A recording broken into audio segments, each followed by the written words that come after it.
Première leçon que j'ai apprise en 2022, le matériel est beaucoup plus important qu'on veut nous faire croire.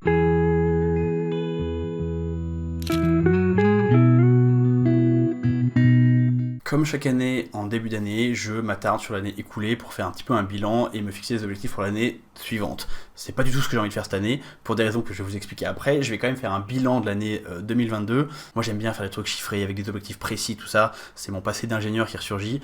Mais cette année j'ai envie de faire un truc complètement différent, parce que j'ai pas envie de me concentrer sur des chiffres, mais plutôt sur des sensations. Et du coup, pour l'année 2022, au lieu de vous bombarder de chiffres, je vais vous donner 3 leçons que j'ai retenues cette année en photo et qui peuvent, j'imagine, vous être utiles à vous aussi. Et puis je vous dirai quand même quelle est ma plus grande réussite de 2022, parce que j'en suis assez fier et c'est assez surprenant. En tout cas, c'est pas du tout ce que j'attendais l'année dernière. Première leçon que j'ai apprise en 2022, le matériel est beaucoup plus important qu'on veut nous faire croire. En 2022, j'ai acheté un nouvel appareil. Alors en fait j'en ai acheté deux, mais le deuxième je ne vous l'ai pas encore présenté, donc on en reparlera plus tard. J'ai acheté un nouvel appareil photo, un Rolleiflex, donc un moyen format argentique, et ça a réellement relancé ma pratique photo. Je faisais déjà des photos avant, j'adorais déjà la photo de rue, mais le fait d'avoir un nouvel appareil qui s'utilise différemment, avec un rythme différent, ça m'a vraiment fait faire des photos différemment, ça m'a reboosté, ça m'a relancé dans un projet. J'ai l'impression que ça m'a donné une certaine légitimité, alors que ça change rien, on est d'accord, l'appareil photo, mais ça a eu beaucoup d'effets, non pas sur le rendu particulier des images, mais plutôt ça a eu beaucoup d'effets sur ma tête à moi. Donc en fait, je sais que c'est pas très politiquement correct de dire ça sur YouTube, l'idée c'est pas du tout de vous pousser à la consommation, mais quand même je trouvais intéressant d'avoir cette petite réflexion. Le matériel peut avoir un vrai effet sur votre pratique. Est-ce que j'aurais pu faire toutes les photos que j'ai fait en 2022 avec mon appareil que j'avais déjà avant d'acheter le Rolleiflex? Oui, bien sûr, j'aurais pu. Donc c'est pas une question de pouvoir, c'est vraiment une question de déclic que j'ai eu dans la tête. C'est pas que j'avais besoin de ce nouvel appareil photo, c'est que cet appareil photo a une vraie influence long terme sur ma pratique. Et ce qui est vraiment marrant, c'est que je pense que si maintenant je revendais le Rolleiflex, je continuerais le projet que j'ai commencé avec le Rolleiflex au numérique, et ça changerait pas grand chose en fait. J'avais besoin de ce nouveau matériel pour me lancer, et je saurais pas vraiment vous dire pourquoi. Mais il se trouve que ça m'a beaucoup aidé. Deuxième leçon que j'ai appris en 2022, l'appétit vient en mangeant. Enfin, l'envie de faire des photos vient en faisant des photos. Plus on shoot, plus on progresse. Bon, ça c'est une leçon de photo, mais c'est vraiment une leçon qui est vraie pour pas mal d'autres trucs. Plus on pratique, plus on progresse. Et plus on progresse, plus on a des résultats, plus on fait des bonnes photos, et plus on fait des bonnes photos, plus on se fait plaisir, et plus on se fait plaisir, plus on a envie de shooter. Pendant quelques années, je faisais un petit peu moins de photos de rue, j'avais pas abandonné la pratique, j'en faisais de temps en temps, mais c'était très épisodique, et il y avait vraiment un côté où à chaque fois que j'y retournais, j'avais l'impression d'être rouillé, parce que c'est pas facile la photo de rue, du coup j'étais jamais vraiment épanoui, j'étais jamais vraiment content, je faisais 1 heure de photo de rue, puis j'en refaisais pas pendant 3 mois, puis après j'en refaisais 1 heure, forcément, à chaque fois j'étais rouillé, et j'étais jamais vraiment épanoui pendant que je faisais les photos.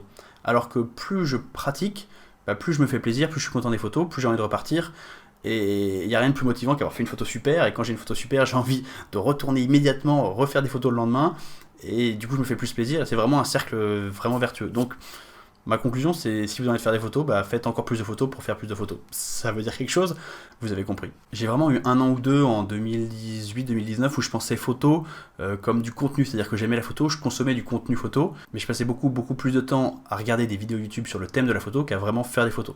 Et ça c'est une dynamique qui s'est complètement inversée, un peu en 2021 mais surtout en 2022, et ça fait plaisir. Troisième leçon que j'ai appris en 2022, encore une fois c'est une leçon qui prend un peu à contre-pied ce que j'ai pu vous dire auparavant, c'est ne réfléchissez pas trop. J'ai fait une vidéo qui disait littéralement l'inverse. Donc je développerai peut-être cette idée plus longuement dans une vidéo, mais en gros ce que j'ai remarqué c'est que comme j'ai repris la photo argentique, chaque photo a un coût, et du coup j'ai tendance à vraiment réfléchir beaucoup avant de déclencher. Et à trop réfléchir, on rate plein de choses en fait. Il y a plein de moments où j'attends d'avoir le cadre parfait et la personne qui est dans mon cadre, elle finit par s'en aller, ou j'attends d'être sûr et puis finalement je suis pas sûr, et puis j'hésite trop, j'hésite pour mes réglages, et puis finalement je déclenche pas parce que j'ai pas envie de gâcher une photo. C'est vraiment un concept qui n'existe plus en numérique, mais en argentique on a vraiment ce concept de gâcher des photos. Et du coup j'ai gâché plein de photos par manque de réactivité. Mais c'est pas une réactivité physique, c'est une réactivité dans la tête quoi. Parce que j'étais encore en train de réfléchir, est-ce que j'ose pas, est-ce que ça vaut le coup, est-ce que ça vaut pas le coup. Et en fait la photo elle s'en va, et puis du coup même si ça valait le coup, c'est trop tard quoi. Et c'est un conseil que m'a donné une copine qui shoot beaucoup, même pas beaucoup, exclusivement en argentique depuis des années, et je trouve qu'elle a vraiment raison.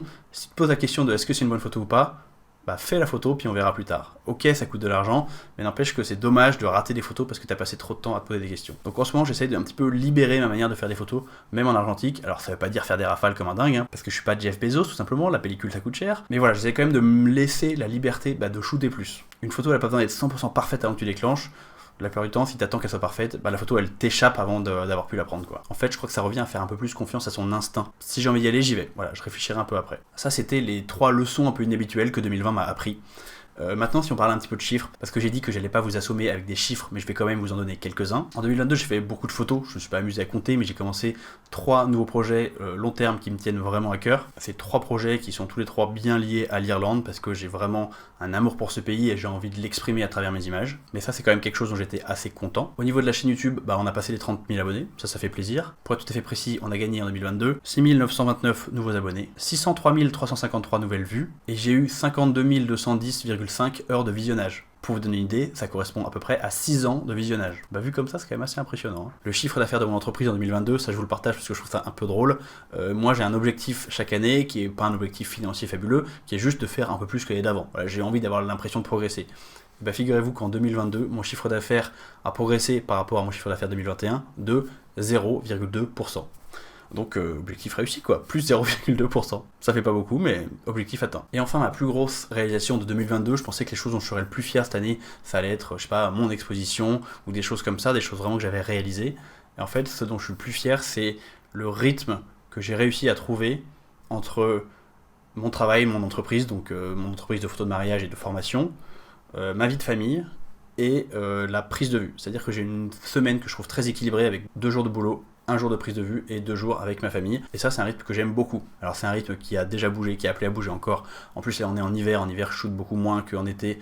Mais j'ai quand même mis le doigt sur un truc qui me plaît beaucoup. Et c'est vraiment quelque chose auquel j'accordais pas assez d'importance avant. Et plus le temps passe, plus j'y accorde de l'importance. Mon équilibre personnel avec vie pro, vie perso et vie passion. Et maintenant, quels sont mes objectifs pour 2023 ? Comme je vous l'ai dit, ça va pas être des objectifs chiffrés, ça va être des objectifs beaucoup plus flous, parce que j'ai envie de me laisser libre d'essayer, de tenter et d'y aller un peu au feeling, quoi. Premier objectif, je souhaite en 2023 faire au moins 2 ou 3 photos vraiment bien. 2 ou 3 photos de la catégorie 5, pour ceux qui ont vu les vidéos sur Faut-il jeter ces photos. C'est-à-dire 3 photos dont je sois absolument très fier. Pour tout vous dire, j'en ai 3 en 2022, donc j'essaye d'en faire 3 encore en 2023.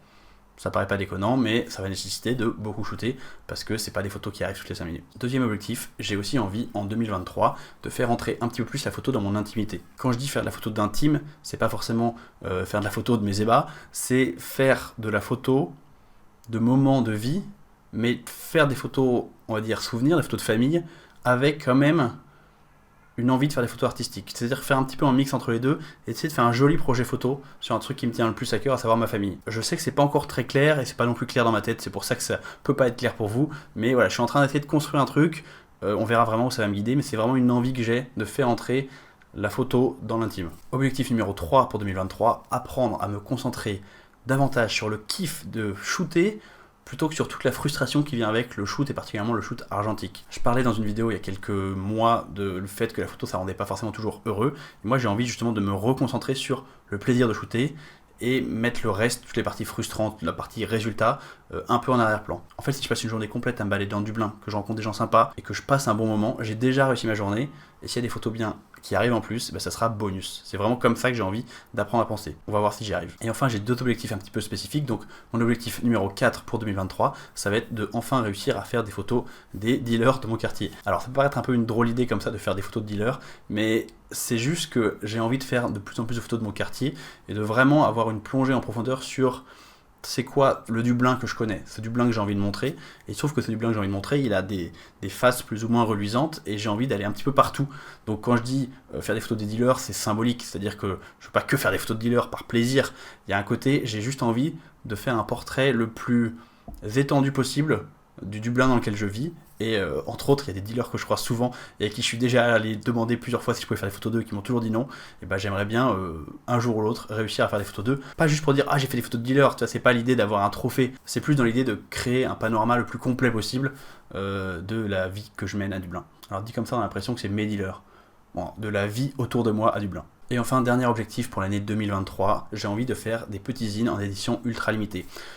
Pourquoi des zines ? Parce que j'ai envie de faire des projets d'édition, mais j'ai mis entre parenthèses mon projet de livre pour le moment. Pourquoi ? Pas parce que j'abandonne du tout, je le considère toujours comme dans mes priorités pour le futur, mais c'est juste que c'est pas dans mes priorités de 2023. J'ai envie de prendre un peu plus le temps pour mon bouquin, donc je vais peut-être commencer par l'édition d'un ou deux zines, et peut-être des éditions extrêmement limitées, parce que le but ça va pas forcément être d'atteindre le plus grand nombre, mais le plus d'apprendre le processus de faire un zine, d'éditer pour imprimer, de mettre en page. Bref, voilà, j'ai envie d'apprendre et j'ai envie de créer des objets physiques, mais pas forcément envie de les faire à 200 exemplaires, quoi. Peut-être que ça va juste être en 5 exemplaires, 10 exemplaires, 30 exemplaires, je sais pas, mais quelque chose d'assez restreint pour en vendre 3-4 aux quelques personnes intéressées, mais sans pour autant que ce soit le but. Parce que j'ai pas envie de me concentrer sur un truc qui vend, j'ai envie de me concentrer sur un truc bien, et on verra après. Vous voyez, ces objectifs, ils sont complètement flous, ils sont pas du tout définis, c'est absolument l'inverse des objectifs smart dont je vous parlais l'année dernière. Ça, c'est des objectifs pas du tout smart, des objectifs débiles. C'est plus des directions de travail et des envies générales plutôt que des objectifs en fait. Si on résume, j'ai envie de shooter beaucoup, j'ai envie de kiffer, j'ai envie de pas gâcher ça avec la pression du résultat, mais j'ai quand même envie de créer quelque chose de physique, comme par exemple un petit zine avec mes photos. Il n'y avait pas besoin de parler pendant 10 minutes, hein. J'aurais littéralement pu faire cette vidéo en 10 secondes. Merci de m'avoir écouté déblatérer jusqu'au bout, j'espère que cette vidéo vous a intéressé. Si vous êtes un photographe débutant, j'ai créé une formation complètement gratuite qui s'appelle le pack photographe débutant. Il suffit de cliquer sur le lien dans la description et moi je vous envoie par mail un chapitre par jour pendant 7 jours. Pensez bien évidemment à me suivre sur Instagram, pensez à nous rejoindre sur la communauté du Discord. Si jamais vous n'êtes pas encore sur le Discord, il y a un lien en description. Rejoignez-nous, c'est vraiment une communauté cool, ça vaut le coup de venir faire un petit tour. Et enfin, bien sûr, pensez à vous abonner à cette chaîne. À la semaine prochaine, salut!